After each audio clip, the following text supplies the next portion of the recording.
اعوذ باللہ من الشیطان الرجیم بسم اللہ الرحمن الرحیم لقد نصرکم اللہ فی مواطن کثیرۃ ویوم حنین اذ اعجبتکم کثرتکم فلم تغن عنکم شیئا وضاقت علیکم الارض بما رحبت ثم ولیتم مدبرین ثم انزل اللہ سکینتہ علی رسولہ وعلی المؤمنین وانزل جنودا لم تروہا وعذب الذین کفروا وذلک جزاء الکافرین ثم یتوب اللہ من بعد ذلک علی من یشاء واللہ غفور رحیم یا ایہا الذین آمنوا انما المشرکون نجس فلا یقربوا المسجد الحرام بعد عامہم ھذا وإن خفتم عیلۃ فسوف یغنیکم اللہ من فضلہ ان شاء ان اللہ علیم حکیم قاتلوا الذین لا یؤمنون باللہ ولا بالیوم الآخر ولا یحرمون ما حرم اللہ ورسولہ ولا یدینون دین الحق من الذین اوتوا الکتاب حتی یعطوا الجزیۃ عن ید وہم صاغرون صدق اللہ العظیم۔ یہ سورۃ توبہ کا رکوع ہے اور اس رکوع میں غزوہ حنین جو بنو ہوازن وغیرہ سے لڑا گیا تھا اس کی تفصیلات، اس کے حوالے سے چند امور بیان کیے گئے ہیں۔ گزشتہ رکوع کے آخر میں یہ بات واضح کی گئی تھی کہ دشمنوں اور مشرکین کے خلاف جہاد اور قتال سے کوئی پیچھے نہ ہٹے، حتیٰ کہ ان کے آباء و اجداد، بہن بھائی، عزیز و اقارب، بیویاں، بچے، وہ بھی اگر کفر کو پسند کریں تو تم میں سے کوئی آدمی ان کے ساتھ کوئی تعلق نہ رکھے، ان سے علیحدگی اختیار کریں، موالات نہ کریں، اور کفر اور شرک کے اس پورے نظام کو ختم کرنے کے لیے جد و جہد اور جہاد کا راستہ اختیار کریں۔ اب اس رکوع میں یہ بات واضح کی جا رہی ہے کہ اس لڑائی کے لیے قلت و کثرت کوئی حیثیت نہیں رکھتی۔ ایک وقت دیکھو کہ تم 313 تھے اور اپنے سے 3 گنا بڑی طاقت کے ساتھ تم نے مقابلہ کیا اور انہیں شکست دی تھی، اور ایک طرف وہ غزوہ حنین دیکھو کہ تم سے 3 گنا چھوٹا دشمن تھا اور اس کے ساتھ تمہاری لڑائی ہوئی اور تمہیں بظاہر شکست ہوئی پہلے مرحلے میں۔ غزوہ حنین کا یہ واقعہ، اس کو قرآن حکیم نے یہاں اس کی طرف اشارہ کیا ہے۔ نبی اکرم صلی اللہ علیہ وسلم نے جب مکہ فتح کر لیا تو مکہ مکرمہ میں قیام کیا، اور چاروں طرف جہاں جہاں جو دشمن قبائل تھے جن سے معاہدات توڑنے کا اعلان ہو گیا تھا یا جن سے کوئی معاہدہ بھی نہیں تھا، تو حرم سے باہر ان تمام لوگوں سے جہاد و قتال کا سلسلہ شروع ہوا۔ جہاں بھی کہیں دشمن کا کوئی چھوٹا موٹا یا بڑا جیسا بھی قبیلہ تھا اس کو زیر کیا گیا۔ نبی اکرم صلی اللہ علیہ وسلم کو اطلاعات ملی کہ طائف کی طرف بنو ہوازن وغیرہ انہوں نے تیاری کی ہے نبی اکرم صلی اللہ علیہ وسلم کے خلاف مکہ مکرمہ پر حملہ کرنے کی، اور وہ یہ جو فتح مکہ ہوا ہے اس کو ختم کرنا چاہتے ہیں، اس کے مقابلے پر اپنی طاقت کا اظہار کرنا چاہتے ہیں۔ چنانچہ یہ کوئی 3-4 ہزار کا لشکر ان کا جمع ہوا۔ قبیلہ بنو ہوازن کے جو لوگ تھے وہ بڑے تیز تیر انداز تھے، جب تیر برساتے تھے تو ایسے جیسے بارش برس رہی ہو، اس میں بڑی مہارت رکھتے تھے۔ انہوں نے اپنی اس طاقت کے اساس پر اپنی فوجی قوت جمع کی، اور ہر انقلاب میں ایسے ہوتا ہے کہ جو بچے کھچے عناصر ہوتے ہیں وہ دوبارہ اپنی طاقت کا اظہار کرتے ہیں، وہ اس کو تسلیم کرنے کے لیے تیار نہیں ہوتے۔ آپ صلی اللہ علیہ وسلم کو پتہ چلا تو آپ نے بجائے یہ کہ وہ مکہ پر چڑھائی کریں، آپ نے اپنی فوج لے کر ان کے مقابلے کے لیے جانے کا ارادہ کیا۔ اب 10,000 صحابہ تو وہ تھے جو مدینہ منورہ سے آپ صلی اللہ علیہ وسلم کے ساتھ آئے تھے، جنہوں نے مکہ فتح کیا تھا، اور جو نئے مسلمان ہوئے تھے جنہیں طلقاء کہا جاتا ہے، وہ مکہ مکرمہ میں 2,000 کے قریب وہ تھے۔ تو 12,000 کا لشکر جرار لے کر وہاں کے حالات کے مطابق حضور صلی اللہ علیہ وسلم مکہ سے طائف کی طرف روانہ ہوئے۔ یہ لوگ جو دشمن تھا یہ کوئی 4,000 کے قریب لوگ تھے، 3-4 ہزار، تو گویا کہ یہاں مسلمانوں کی تعداد 3 گنا زیادہ تھی اور مشرکوں کی تعداد اس سے یعنی کم تھی۔ 4,000 اور 12,000 کا تناسب وہی بعینی ہی جو بدر میں مسلمانوں اور کافروں کا تناسب تھا۔ اب جیسے ہی مکہ سے یہ لشکر نکلا تو کچھ جو نئے نئے مسلمان ہوئے تھے، جوشیلے قسم کے ہوتے ہیں یا کوئی جذباتی قسم کے لوگ جو حضور کے ساتھ بھی وہاں سے انصاریوں میں آئے اور کچھ، تو انہوں نے کہا واہ، ہم تو اب دشمن کی چند منٹوں میں ایسی تیسی کر دیں گے، انہیں تہس نہس کر دیں گے۔ ایک وقت میں ہم بہت تھوڑے تھے تو ہم نے اپنے سے 3 گنا بڑے طاقت کو شکست دی تھی، تو اب تو ہم ان سے 3 گنا بڑے ہیں، تو اب تو ہماری کثرت جو ہے وہ بہت جلد فتح حاصل کر لے گی اور ان کا صفایا کر دیا جائے گا۔ چنانچہ جب یہاں سے کچھ لوگوں نے یہ بات کہی جس کا قرآن نے یہاں تذکرہ کیا ہے، اذ اعجبتکم کثرتکم، تمہاری کثرت نے تمہیں عجب میں مبتلا کر دیا، اطراحٹ میں مبتلا کر دیا، بڑائی کی نسبت تمہارے اندر پیدا ہوئی، تو یہ کثرت کی جو گھمنڈ پیدا ہوا تمہارے اندر، تو اس کے نتیجے میں اللہ نے ایک جھٹکا دیا جسے کہنا چاہیے۔ اس غزوہ حنین میں دشمن سے ٹاکرا ہوا تو پہلے مرحلے میں ان کو شکست ہوئی۔ یہ حنین کے مقام پر یہ تمام بنو حوازن کے لوگ، انہوں نے آخری جنگ لڑنے کے لیے یہ کیا تھا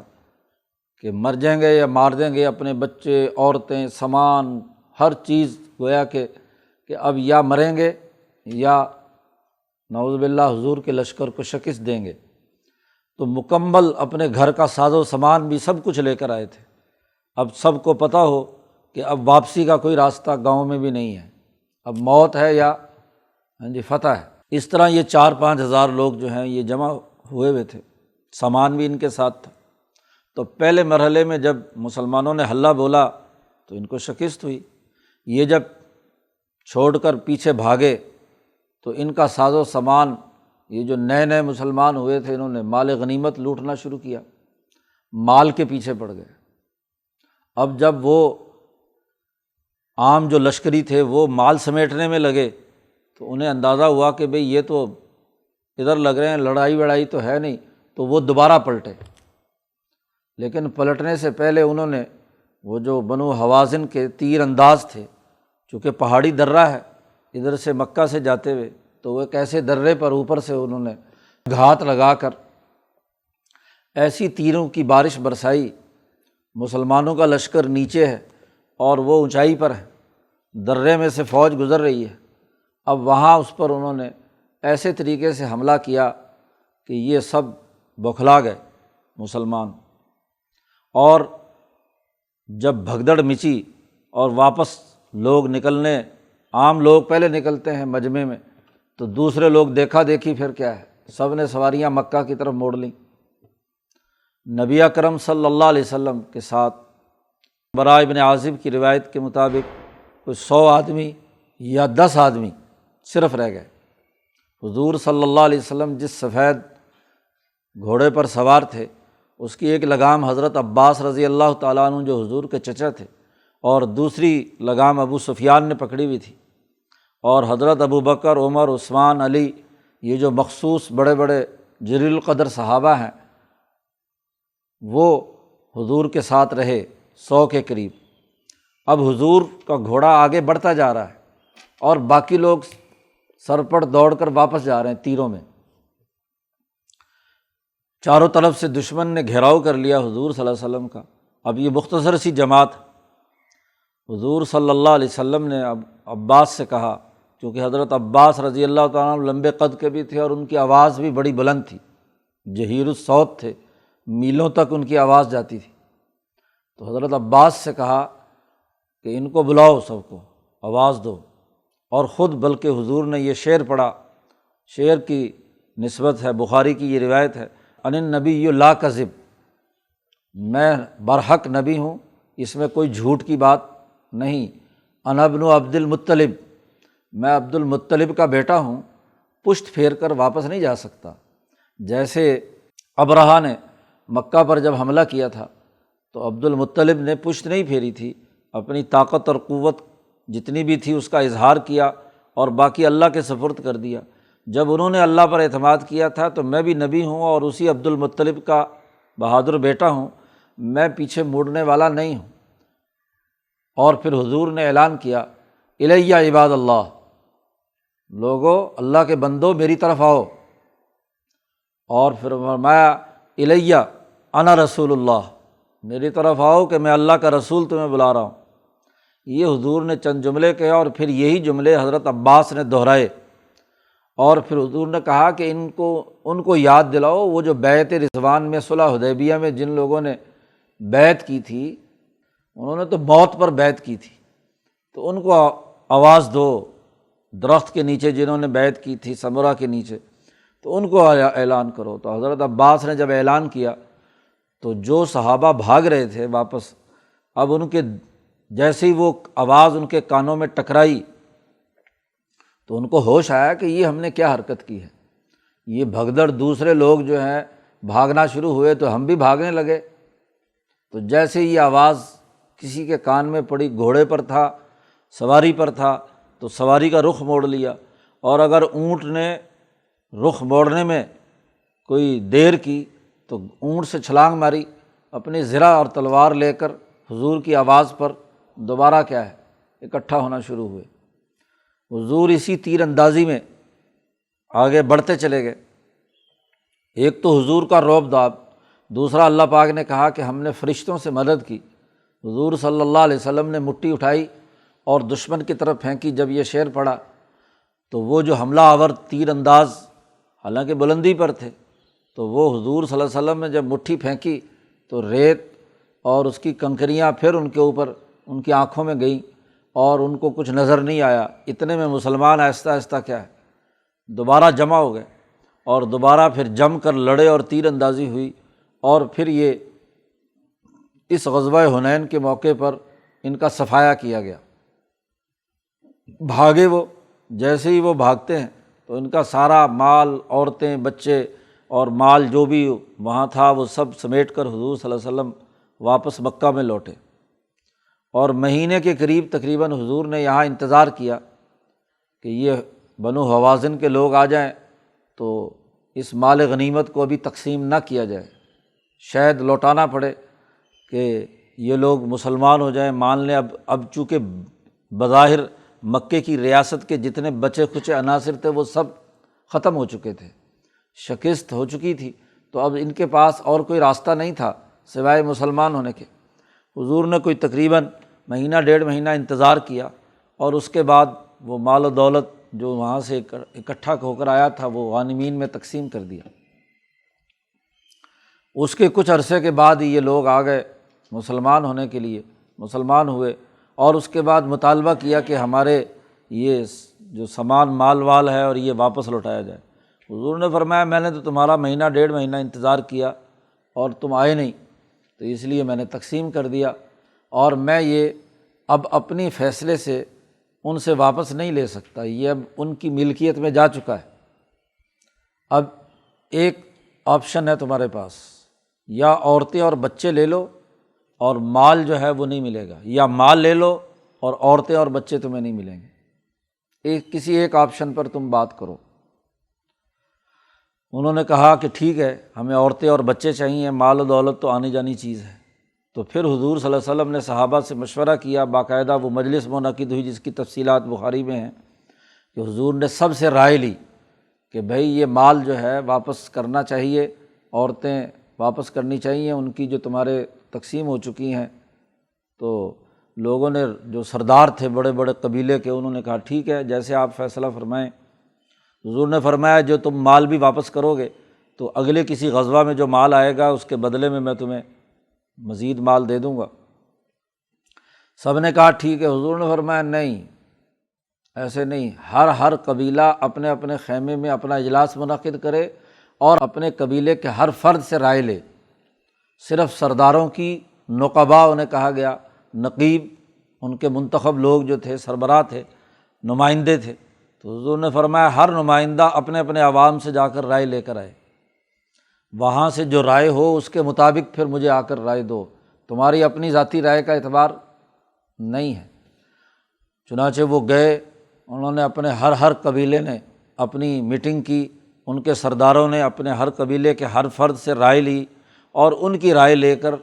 پھر وہ آئے اور انہوں نے آ کر حضور صلی اللہ علیہ وسلم کو وہی رائے دی کہ ٹھیک ہے جو آپ فیصلہ فرمائیں، اور آئندہ جب مال آئے تو اس میں سے مال۔ حضور نے فرمایا عورتیں، بچے یا یہ غلام جو ہے یہ آئندہ بنانے کا عمل نہیں ہوگا، ہاں جی، تو وہ تو میں نہیں دے سکتا، مال تمہیں اگلے کسی جہاد میں یا کسی غزوہ میں آیا تو وہاں تمہیں مال میں دے دوں گا۔ تو پھر وہ انہوں نے مال بھی دے دیا، عورتیں بھی دے دی، مسلمان ہو چکے تھے اس لیے وہ فیصلہ کیا، لیکن یہ فیصلہ اجتماعیت کی بنیاد پر کیا۔ اسی سے علماء نے جمہوریت اور اجتماعیت کہ نچلے ہر فرد کی رائے لینے کا حضور نے یہاں حکم دیا، ہر منتخب نمائندے کو بھی، ہر سردار کو بھی۔ تو گویا کہ جمہور کی رائے کے اعتبار سے حضور صلی اللہ علیہ وسلم نے ایک فیصلہ کیا، ورنہ نبی کی حیثیت سے تو ان لوگوں نے بھی حضور کو اختیار دے دیا تھا کہ جو چاہے آپ فیصلہ کریں۔ تو یہ اجتماعیت کی سب سے اہم ترین صورت بھی اسی موقع پر پیش آئی۔ اس کی تفصیلات بھی امام بخاری نے ایک روایت لائے ہیں اس میں بیان کی ہے۔ تو قرآن حکیم نے یہاں اس حنین کے اس واقعے کی طرف اشارہ کیا ہے۔ قرآن کہتا ہے لقد نصرکم اللہ فی مواطن کثیرۃ، قلت اور کثرت کی بحث نہیں ہے، بے شک اللہ نے تمہاری مدد کی تھی بہت سارے مقامات میں، بہت سے میدانوں میں، غزوہ بدر میں کی، غزوہ احزاب میں کی، غزوہ احد میں کی، بہت ساری غزوات میں کی، بہت سارے مقامات پر تمہاری مدد کی، صلح حدیبیہ کے موقع پر تمہاری مدد کی، اور خاص طور پر یہاں اللہ نے ذکر کیا وَيَوْمَ حُنَيْنٍ، اور حنین کے دن، دن خاص طور پر اس کے لیے بولا جاتا ہے کہ جو ایک مشہور دن بن جائے۔ ایام اللہ اسی سے ہے، اللہ کے دن، یعنی وہ خاص تاریخ جس میں کوئی ایک خاص واقعہ وقوع پذیر ہوا۔ تو حنین کے موقع پر ایک خاص واقعہ وقوع پذیر ہوا تھا، اس لیے خاص طور پر اللہ نے اس کا ذکر کیا وَيَوْمَ حُنَيْنٍ، یعنی اس سے پہلے بھی بہت سارے مواقع پر ہم نے تمہاری مدد کی تھی، خاص طور پر حنین کے دن تمہاری مدد کی تھی۔ کب؟ اذ اعجبتکم کثرتکم، حنین کا وہ دن یاد کرو کہ جب تمہیں تمہاری کثرت نے عجب میں مبتلا کر دیا تھا، بڑے خوش ہوتے تھے کہ ہماری اتنی کثرت ہے، 12,000 آدمی ہیں اور دشمن صرف 4,000 ہے، لیکن فلم تغنی عنکم شیئا، یہ کثرت تمہارے معمولی سے بھی کام نہیں آئی، فلم تغنی عنکم، کچھ کام نہیں آئی، کچھ بھی تمہارے یہ کثرت، حالت تمہاری یہ ہو گئی تھی کہ ضاقت علیکم الارض بما رحبت، تم پر زمین تنگ ہو گئی تھی باوجود وسعت کے، زمین بڑی وسیع ہے، لیکن میدان جنگ میں جب تم سرپٹ دوڑے، اب 12,000 میں سے صرف 100 آدمی بچتے ہیں حضور کے ساتھ، باقی سارے کے سارے دوڑ پڑے۔ تو اس کا مطلب یہ کہ ایسی گھبراہٹ، ایسا خوف، ایسی حالت ہو گئی کہ زمین تمام تر وسعت کے تنگ ہو گئی۔ تو ایسی حالت میں تم سرپٹ دوڑ رہے تھے، اور صرف قرآن نے کہا یہی نہیں، ثم ولیتم مدبرین،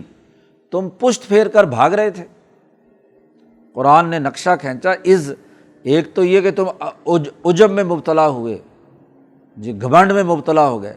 دوسرا یہ کہ تمہیں تمہاری اس کثرت نے کوئی فائدہ نہیں پہنچایا، اور تیسرا یہ کہ زمین باوجود وسعت کے تنگ ہو گئی، تم بھاگ رہے ہیں، اور چوتھا اس کا نتیجہ یہ ہوا کہ جب یہ کثرت تمہارے کسی کام نہ آئی تو تم پشت پھیر کر بھاگ گئے، ثم ولیتم مدبرین، یہ تو تمہاری حالت تھی۔ اس موقع پر اللہ نے تمہاری مدد کی، کیا ثم انزل اللہ سکینتہ علی رسولہ، پھر اللہ نے اطمینان و سکون کی کیفیت نازل کی اپنے رسول صلی اللہ علیہ وسلم پر،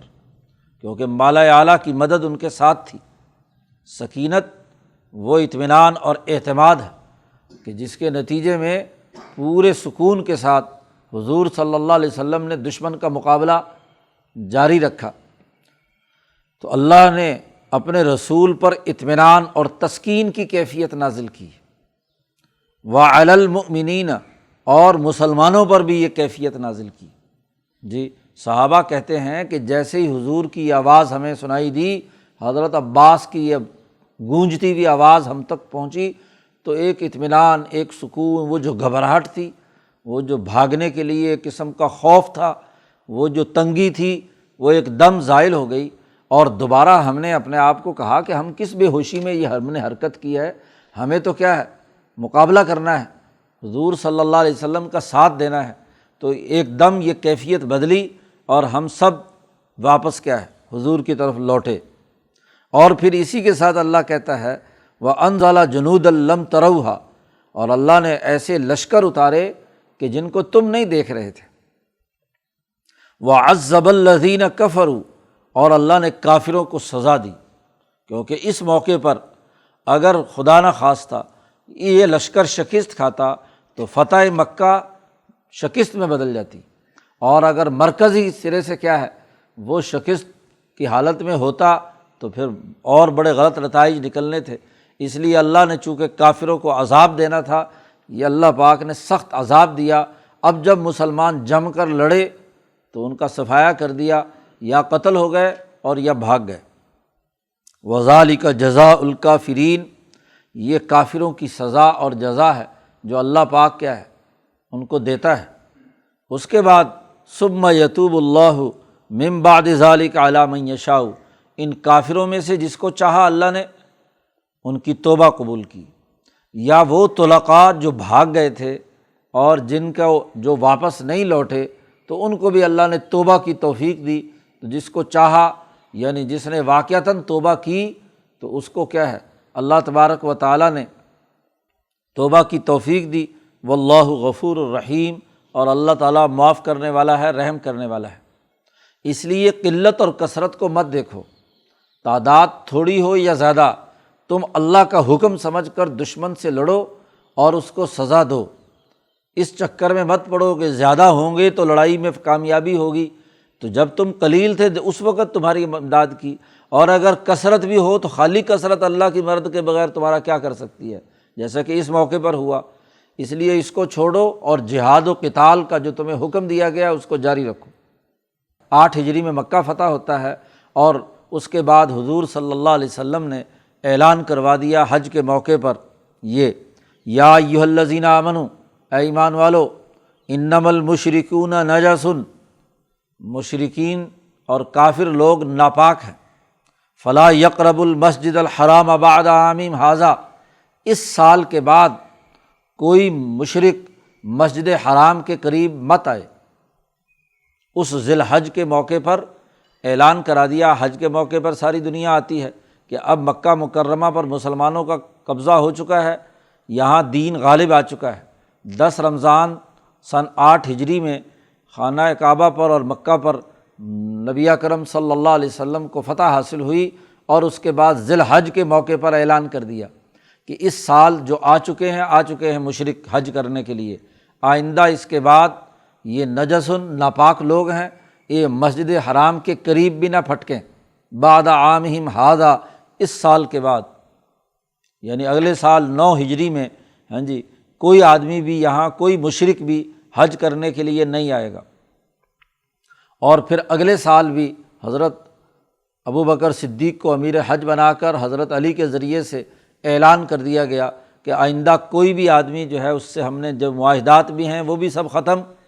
اور کوئی آدمی یہاں کوئی کافر داخل نہیں ہوگا، نہ ہی کوئی بیت اللہ کا ننگے طواف کرے گا، تمام جتنی بھی فرسودہ رسومات ہیں وہ سب ختم، اور اس کا جو صحیح طریقہ کار حج کا ہے وہ خود نبی اکرم صلی اللہ علیہ وسلم تمہیں سکھائیں گے۔ اس لیے حضور نے فرمایا کہ خذوا عنی مناسککم، تم اپنے مناسک حج جو ہے مجھ سے سیکھو۔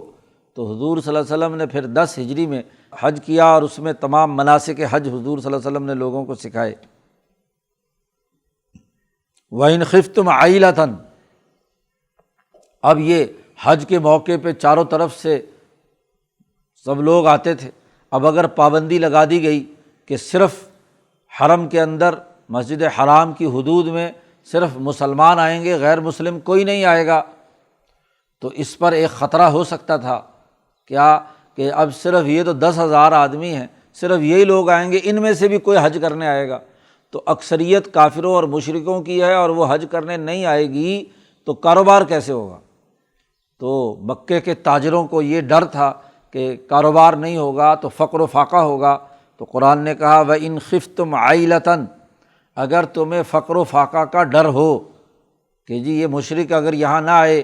تو کاروبار اور تجارت نہیں ہوگا اور ہمیں نقصان ہوگا، تو فَسَوْفَ يُغْنِيكُمُ اللَّهُ مِنْ فَضْلِهِ إِنْ شَاءَ، تو عن قریب اللہ تعالیٰ تمہیں اپنے فضل سے اگر چاہے گا تو بے پرواہ کر دے گا، غنی کر دے گا، مالدار کر دے گا تمہیں، اس پر مت گھبراؤ۔ جی اس کے بعد آئندہ جو لوگ حج کے لیے آئیں گے تو خود بخود کیا ہے، مال و ہر چیز یہاں سمٹتی بھی آئے گی۔ یہ تو ایک عارضی بات ہے کہ جب انقلاب ہوتا ہے تو نقصانات تو ہوا کرتے ہیں پہلے مرحلے میں، تو اس لیے یہ نقصان تو تمہیں برداشت کرنا پڑے گا۔ آئندہ جب بھی کیا ہے جی صورتحال بہتر ہوگی تو دوبارہ یہاں کا کاروبار اور تجارت بڑھے گی، کیونکہ جب کاروبار صحیح اصول پر امانت اور دیانتداری کی بنیاد پر ہوگا تو پھر ایسے کاروبار کے اندر برکت پیدا ہوگی، بلکہ یہ بین الاقوامی تجارتی مرکز بنے گا۔ ابھی تو تمہاری چھوٹی سی تجارت جو قریش کے دائرے کی حد تک ہے، یہاں تم اتنا سا فائدہ اٹھاتے ہو، جب یہ انقلاب مکمل ہوگا تو یہی مکہ دنیا بھر کا مرکز بنے گا اور یہ علاقہ اور خطہ خوشحال ہوگا۔ ان اللہ علیم حکیم، بے شک اللہ تعالیٰ اچھی طرح جاننے والا ہے، حکمت والا ہے۔ اس لیے جہاد و قتال کا سلسلہ جاری رکھو تاکہ یہ نظام، یہ انقلاب مکمل ہو۔ اس لیے اگلا اعلان کیا گیا کہ یہ قلت و کثرت یا مشرکین کے یہاں حرم میں نہ آنے کی وجہ سے جو تجارتی نقصان اور مال و دولت ہے، اس کی طرف توجہ مت کرو، بلکہ قاتلو، قتال کرو الذین، ان لوگوں سے لا یؤمنون باللہ، جو اللہ پر ایمان نہیں رکھتے، ولا بالیوم الآخر، جو آخرت پر ایمان نہیں رکھتے، ولا یحرمون ما حرم اللہ ورسولہ، اللہ اور اس کے رسول نے جو چیزیں حرام قرار دے دی ہیں ان کو وہ حرام نہیں سمجھتے، اور حرام والی چیزیں وہ ہیں جو پیچھے بیان ہو چکی ہیں، قل تعالوا اتل ما حرم علیکم ربکم، وہاں تمہارے رب نے جو چیزیں تم پر حرام کی ہے، شرک، والدین کے ساتھ اچھے طریقے سے پیش آنا، ان کو تنگ نہ کرنا، اولاد کو قتل نہ کرنا، پورا تولنا، پورا ناپنا، معاہدات کی پاسداری کرنا، 10 اصول جو پیچھے بیان کیے گئے تھے وہ اللہ نے حرام قرار دیے ہیں۔ تو وہ جن باتوں کو اللہ نے حرام قرار دیا ہے وہ ان کو حرام نہیں سمجھتے۔ ولا یدینون دین الحق، اور وہ دین حق کو دین کے طور پر قبول نہیں کر رہے۔ کون لوگ؟ من الذین اوتوا الکتاب، اہل کتاب میں سے۔ پہلے تھا مشرکین کو قریب مت پھٹکنے دو اور ان کے خلاف جہاد اور قتال کرو، جب ان کو وہاں سے نکال دیا اور یا مسلمان ہو گئے تو اب وہاں جزیرۃ العرب میں صرف وہ لوگ رہ گئے تھے جو یہودی اور عیسائی تھے، تو شروع میں ان کو اجازت دی گئی تھی کہ وہ یہاں رہیں اور جزیہ وغیرہ ادا کریں، حکومت کو تسلیم کریں تو رہنے کی اجازت ہے، لیکن اگر وہ خلاف ورزی کرتے ہیں تو ان کے ساتھ بھی لڑائی کرو، جب تک کہ حتیٰ یعطوا الجزیۃ، یہاں تک کہ وہ ٹیکس ادا کریں، جزیہ ادا کریں۔ اور جزیہ کی ادائیگی کا مطلب یہ ہے کہ حکومت کی سیاسی اور معاشی ذمہ داری میں آ جائیں، وہ ٹیکس ادا کریں، عن یدن، اپنے ہاتھ سے، وہم صاغرون، ذلیل ہو کر، وہ ذلیل اور رسوا ہو کر ٹیکس ادا کریں۔ یہ حالت جنگ کی بات ہے۔ حالت جنگ میں جب دشمن آپ کے ساتھ لڑائی کر رہا ہے تو وہ اپنے آپ کو اپنی بڑی طاقت سمجھ کر لڑتا ہے، اور جب بھی دشمن فوج سرنڈر ہوتی ہے تو ظاہر ہے کہ وہ ذلیل ہوتی ہے، وہ شکست تسلیم، تو وہ شکست تسلیم کرتے ہوئے ٹیکس ادا کریں۔ تو جب وہ ٹیکس ادا کریں اس کے بعد اب ضلالت نہیں ہے، اب تو کیا ہے، اپنے ساتھ وہ شریک ذمہ داری آپ نے لے لی، ان کی جان مال عزت آبرو کا تحفظ آپ کی ذمہ داری ہے، تو اس حفاظت کے عوض میں انہیں جزیہ ادا کرنا ہے، ٹیکس ادا کرنا ہے۔ اس آیت کا تعلق حالت جنگ سے ہے۔ ایک بڑی غلط فہمی یہ پیدا کی جاتی ہے کہ بس قیامت تک کے لیے جس سے بھی جزیہ لیا جائے وہ ذلیل اور رسوا ہو کر ٹیکس ادا کرے، پست ہو کر، ہاتھ سے اپنے آپ کو محتاج بنا کر ذلیل اور رسوا ہو کر یہ کرے۔ بھائی یہ حالت جنگ کا معاملہ ہے، حالت جنگ میں جب لڑائیاں ہو رہی ہیں، مقابلے کی طاقت آپ کے سامنے ہے، تو جب تک دوسرا سرنڈر نہیں ہوتا اس وقت تک ٹیکس دینے کا معاملہ ہی نہیں ہے۔ وہ نیچے سرنڈر ہو، اپنی کارروائیوں سے باز آئے، ذلیل ہو، شکست تسلیم کرے، اور پھر وہ ہمارا پرامن شہری رہنے کے لیے تیار ہو جائے، اس کے بعد اس کا سسٹم ٹوٹ جائے، کفر کا نظام ختم ہو جائے، تو پھر کیا ہے، جزیہ ادا کرنا ہے۔ لیکن جب وہ ہمارے ملک کا شہری بن گیا، ذمہ داری ہم نے اس کی قبول کر لی، اب ہر وقت اس کو ذلیل کرنا یہ تو کوئی بات نہیں ہے۔ اس آیت کا تعلق ہر وقت کی ذلت اور رسوائی سے نہیں ہے۔ عام طور پر یہ جو اعتراض کیا جاتا ہے جزیے کے حوالے سے وہ یہی کہ جی ان کو ذلیل بنا کر رکھا جائے، تو ذلیل بنا کر رکھنا مستقل حالت میں نہیں، وہ تو ملک کے شہری ہیں۔ ہاں جی، کچھ مذہبی لوگوں کو بھی یہ اس زمانے میں زوم ہے کہ جی مسلمان کسی مسلم ریاست کے اولین شہری ہیں اور جو غیر مسلم ہے وہ دوسرے درجے کے شہری ہیں۔ جی تو یہ بالکل غلط بات ہے۔ تمام شہری اپنی شہری حقوق میں یعنی جان مال عزت آبرو میں برابر کی حیثیت کے مالک ہیں، ان کے انسانی حقوق برابر ہیں۔ عقیدہ کا اختلاف ہے تو اپنی جگہ پر، یہ جو دوسرے درجے کی شہری ہونے کی بات ہے یہ قطعاً غلط ہے۔ جی آج کل کچھ اسلام پسند لیڈر، جب ان سے پوچھا گیا کسی پروگرام میں کہ اچھا جی تم اگر اپنی مسلمان ریاست میں غیر مسلموں کو دوسرے درجے کے شہری قرار دیتے ہو اپنے قانون کے مطابق اس آیت کے تناظر میں، تو بتلاؤ کہ اگر دنیا بھر میں جو غیر مسلم ممالک ہیں جہاں مسلمان اقلیت میں ہیں، تو کیا خیال ہے کہ وہاں کے مسلمانوں کو دوسرے درجے کی شہریت دے دی جائے؟ آج اقوام متحدہ نے تو ہر ملک کے شہری کو یکساں حیثیت دی ہے، تو اگر دنیا بھر کے جو اکثریتی غیر مسلم ممالک ہیں وہ اگر وہاں کے مسلمانوں کو دوسرے درجے کا شہری قرار دیں تو تمہیں قبول ہے؟ تو وہ بیوقوف رہنما کہتا ہے کہ جی ہاں اسلام کا ہیضہ ہوتا ہے نا، اور وہ بھی انقلاب کا، اسلامی انقلاب کا دعوے دار، وہ کہتا ہے کہ ہاں جی ٹھیک ہے، آپ اپنے اپنے علاقے کے جو مسلمان ہمارے ہیں ان کو کیا ہے دوسرے درجے کا شہری قرار دے دو، ہم تو پاکستان کے غیر مسلم شہریوں کو دوسرے درجے کا شہری بنائیں گے۔ بھائی تم ذرا سے 1-2% اقلیت کو اپنی ریاست کے اندر دوسرے درجے کا شہری قرار دے کر جو دنیا کے غیر مسلم ممالک ہیں وہاں پتہ ہے مسلمانوں کی تعداد کتنی ہے؟ تم اگر یہاں 20-22 کروڑ ہو تو ہندوستان میں تو تمہارے سے ڈبل ہے، تو 40 کروڑ کو تم کیا ہے دوسرے درجے کا شہری قرار دلواتے ہو صرف اس لیے کہ تم نے اپنے ملک کے اندر ایک چھوٹی سی اقلیت کو دوسرے درجے کا شہری بنایا۔ تو یہ حماقتیں وہ لوگ کرتے ہیں جو قرآن فہمی سے آ رہی ہیں، اور عجیب بات ہے کہ وہ بات کرنے والے اپنے آپ کو قرآن کالج بنایا، قرآن کے نام سے گفتگو کرتے ہیں، قرآن فہمی کی تحریک چلاتے ہیں، قرآن کے نام سے ترجمانی کرنے والے رسالے نکالتے ہیں۔ یہ قرآن فہمی کا یہ عالم ہے کہ وہ دنیا بھر کی اکثریتی مسلمانوں کو جو غیر مسلم ممالک میں رہتے ہیں مجموعی طور پر مسلم ممالک کے مقابلے میں وہ زیادہ تعداد میں ہیں، ان کو بھی کیا ہے دوسرے درجے کا شہری قرار دلوانے کے لیے تیار ہے۔ یہاں شہری حقوق کے حوالے سے ہر آدمی اس کے وہی حقوق ہیں جو دوسروں کے ہیں، بلکہ مسلمان ریاست میں مسلمان شہری پر تو یہ ذمہ داری ہے کہ وہ فوجی خدمات ہر حال میں سر انجام دے گا، وہ اپنی ریاست کے تحفظ کے لیے جنگ لڑے گا، اس کے لیے جان مال کی ضرورت ہوگی، مال بھی ادا کرے گا، لیکن یہ جزیہ ادا کرنے کے بعد غیر مسلم پر کوئی ذمہ داری نہیں ہے کہ وہ آپ کی فوج میں بھی شریک ہو، وہ آپ کی طرف سے لڑے۔ وہ آپ کی پولیس کا حصہ بنے، وہ آپ کے نظم و نسق کے اندر کسی قسم کی جبری اپنی خوشی سے کرے تو الگ بات ہے، لیکن اس کو مجبور نہیں کیا جا سکتا، جبکہ مسلمانوں کو مجبور کیا جا سکتا ہے۔ اگر فوج کی تعداد پوری نہیں ہوئی تو جبری بھرتی کرائی جا سکتی ہے، ان کو پابند کیا جا سکتا ہے کہ وہ ریاست کے تحفظ کے لیے اپنی اس سرگرمی کے اندر حصہ لیں۔ تو اس لیے یہ قرآن فہمی کا صحیح جو انداز اور اسلوب جو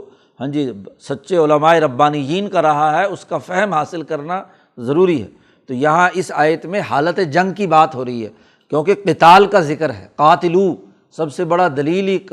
قرینہ ہی یہ ہے کہ پیچھے قتال کی بات آ رہی ہے کہ قتال کرو، اور قتال ہر وقت تھوڑا ہی ہے، قتال کے لیے تو باقاعدہ جنگ کا جب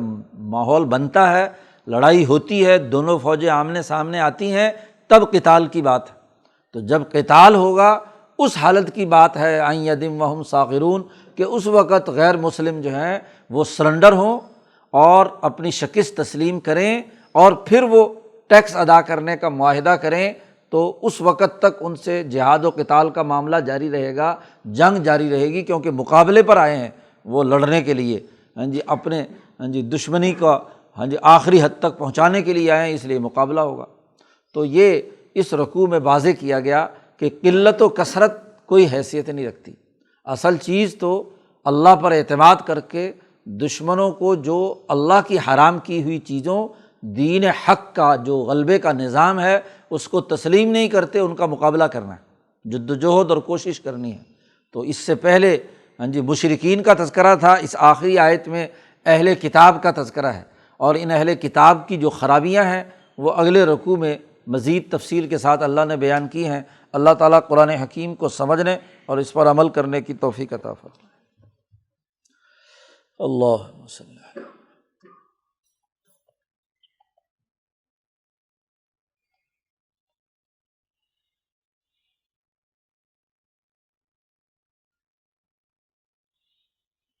اجمعین۔